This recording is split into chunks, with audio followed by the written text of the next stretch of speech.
If you're a League of Legends player, this probably happens to you every day. You get last pick support and you decide you're gonna roll Jhin. You just wanna count to 4 without some middle school locker constantly trying to grab you, so Blitzcrank gets your ban, and then as your team starts picking champs that make even less sense in their role than your pick, you focus back on your other monitor to the video you were watching. Jhin support, an AD carry. But then this happens. You now have 30 seconds to roll out plan B, but you didn't think that far ahead, so child support is in your future, so you panic pick Ashe, who you haven't played in months because this is League, so why should your team deserve to see you at your best? As time's ticking, you realize you aren't 14 anymore, you no longer get the tingles in your trousers from loading screens, and you certainly don't have the quick dexterity to look up the best build online and copy it over. Don't you hate when this happens? Which is why I use FaceCheck, who is the daddy to this video's sugar, but also an amazing tool to ease this period of panic, as you can simply import the best build, runes and summoners for your pick with one click of a button. Wow. But champ select scrambling is only the tip of the iceberg's nipple when it comes to FaceCheck, as you can see a full scouting report of everyone in the game once you load in. Like how it says my Sivir is going to do low damage. Future Rav here to say that it was damn right about that, and it Probably has to do with the fact that she had the map awareness of a burnt toaster strudel in game. You do your best to salvage this shit fest of a game by stealing all the kills as support, knowing your jungle Jace wouldn't even know what to do with that gold, and then you act like you innocently are just trying to help when you know it's going to start pissing people off. Your lane consists of you getting slapped like a piñata while Miss Low Damage Sivir is busy doing her best Forrest Gump impersonation and just running with no purpose. You survive 14 minutes, which is a new record, before someone starts chirping in chat, and here's where I think FaceCheck can use some improvement, so I will just help you guys out with this one.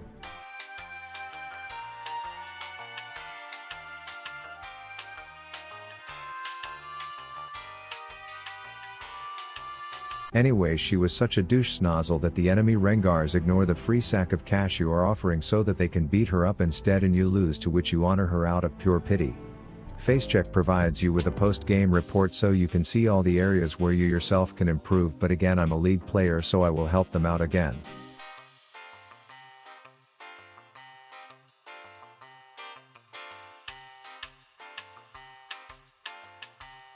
All this is free, by the way, so use my link in the description to try FaceCheck today, and let's get back into why I wanted to play Jhin support in the first place. And the reason is he's flat out broken. You see Chai making videos on it. The best Jhin player in the world who likes tacos has been spamming it. Pro players are flex picking it and its win rate is over 100%. It basically boils down to the fact that he can drop shit on the ground that slow people who step in it. He has a big boy rooter scooter, and who can forget the long range pressure he has with his ult, which can kill off everything in sight until it's just one wheelchair hoodlum crying about the rest of his family getting murdered. So today I figured I would show off how OP this apparently is on Jhin, and then try the same concept on Caitlyn, which turned out to be a bit of a bad time for the bad guys, so please appreciate this clip by slapping my subscribe button, and let's get into the games.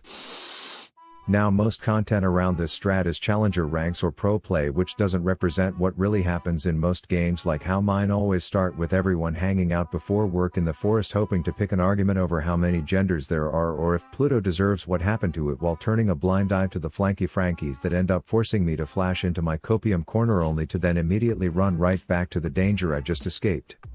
Then just when you think the pre-game trash talk is over, Powerpuff Girls Orin comes into Wombo, but no one feels like comboing, so he ends up being the first to donate, as the rest of us keep telling yo mama jokes at each other until White Shack burns to death, courtesy of yours truly.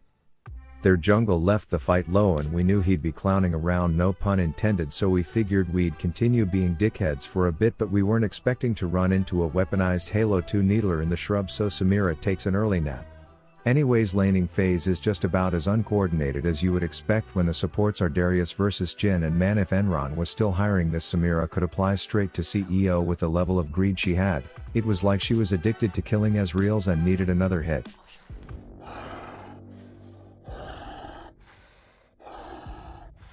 So the dumbass dies and I figure maybe we just hire a hooker to cheer us up after such a failure, to which our jungler is like, what about one that's also an insect? And I'm afraid I'll get cancelled for racism if I say I'm not into that type, so I agree to watching her stick sex tassel pigtails up Spy Kids Ezreal's asshole, and we nab a kill before having to deal with the lunatic who is carrying around a basketball hoop like it's a shovel, so Samira gets dunked so hard you could call her baptized, leaving me to calmly tiptoe away from angry Blake Griffin.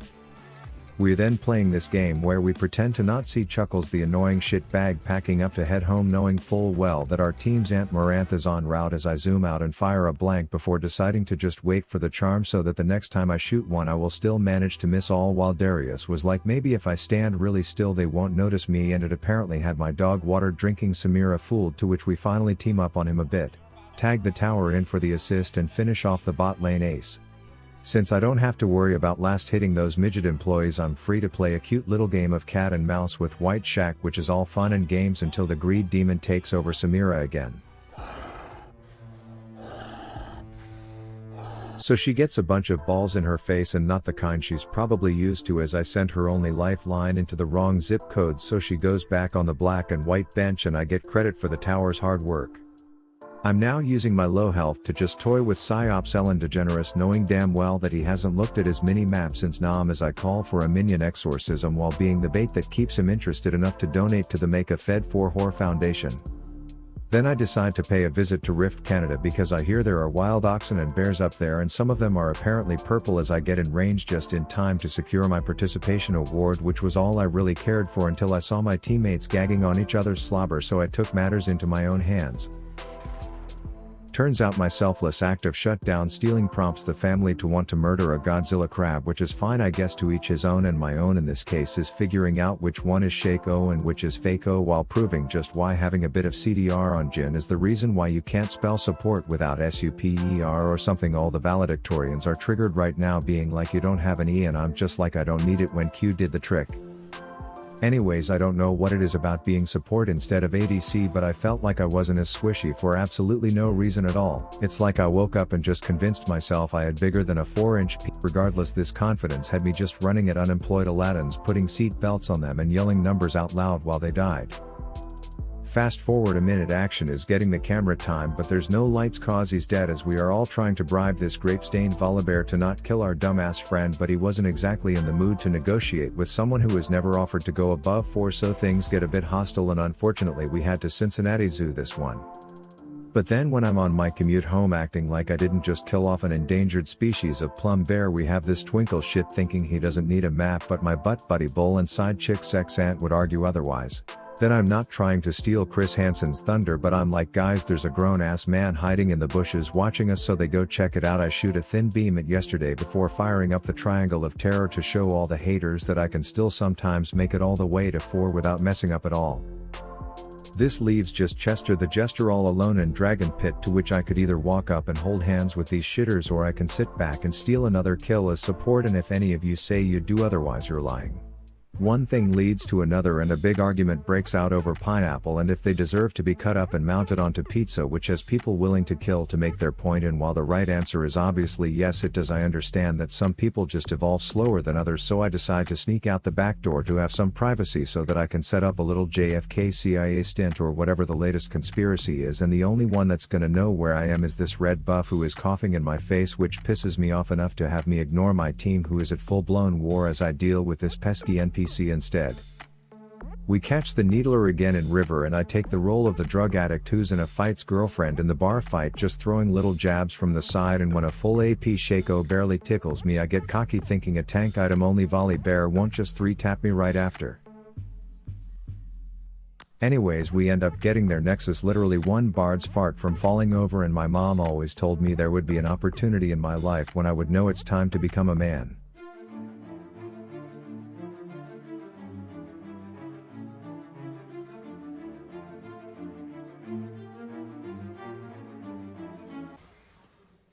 Yeah, so that was a great success, but game 2 on the Mall Cop was Jeff Bezos level success, which started out with a good cast of characters. For me to summarize the plot of Arcane: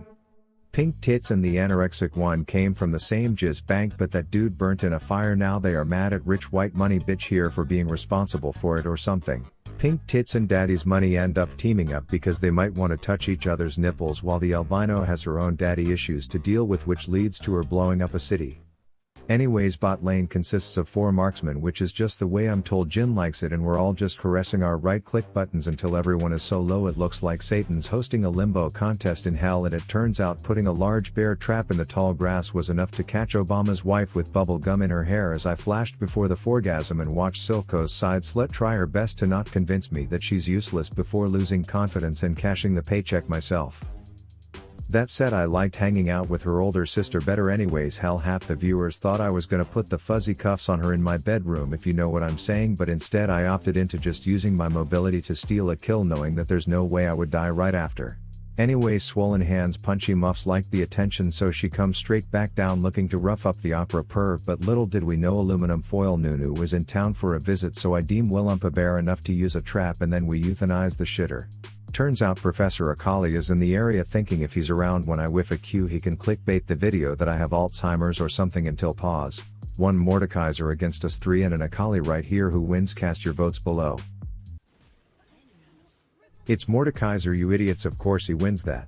Then their jungler thinks just because he can take big bites out of camps means he can sneak some alone time in with the dragon this early, but Miss McFister is on top of it, and my Piltover pork sword rushes with blood at the thought of stealing an already secured kill as support.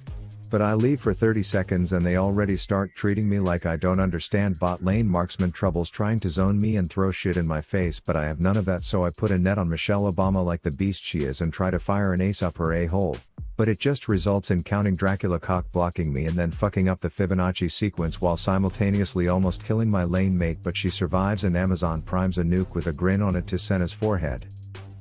I run mid because while I was too big of a pussy to make a move on Vi, I get a little aroused thinking about what she's doing in that 7 seconds of heaven with Mordekaiser. Turns out he full blown fucked her, which makes me jealous, and jealous women with large rifles isn't a good combination is something he quickly learns. I want to go back south, but I see Steel Tits looking like he's gonna roast Professor Akali harder than any League of Legends community Reddit thread, so I opt to stick around to make sure that Frosted Flake queefing wildebeest gets put down. And I quickly started noticing in my elo at least that if I just kept throwing traps literally everywhere, even out in the open, some moron would still walk into them, get chunked for half her health, and then immediately flee into another one where I would finish off the second half in 1 more bite. This left just Jennifer Lopez alone, which is where I read ADC supports excel because I can pepper him up like he's lacking flavor and then burst him down. They get first tower because I have the lane management skills of a fruit fly, but luckily Pink Floyd and her pet frog are paying rent in my lane and my Qs are still delivering quite big damn.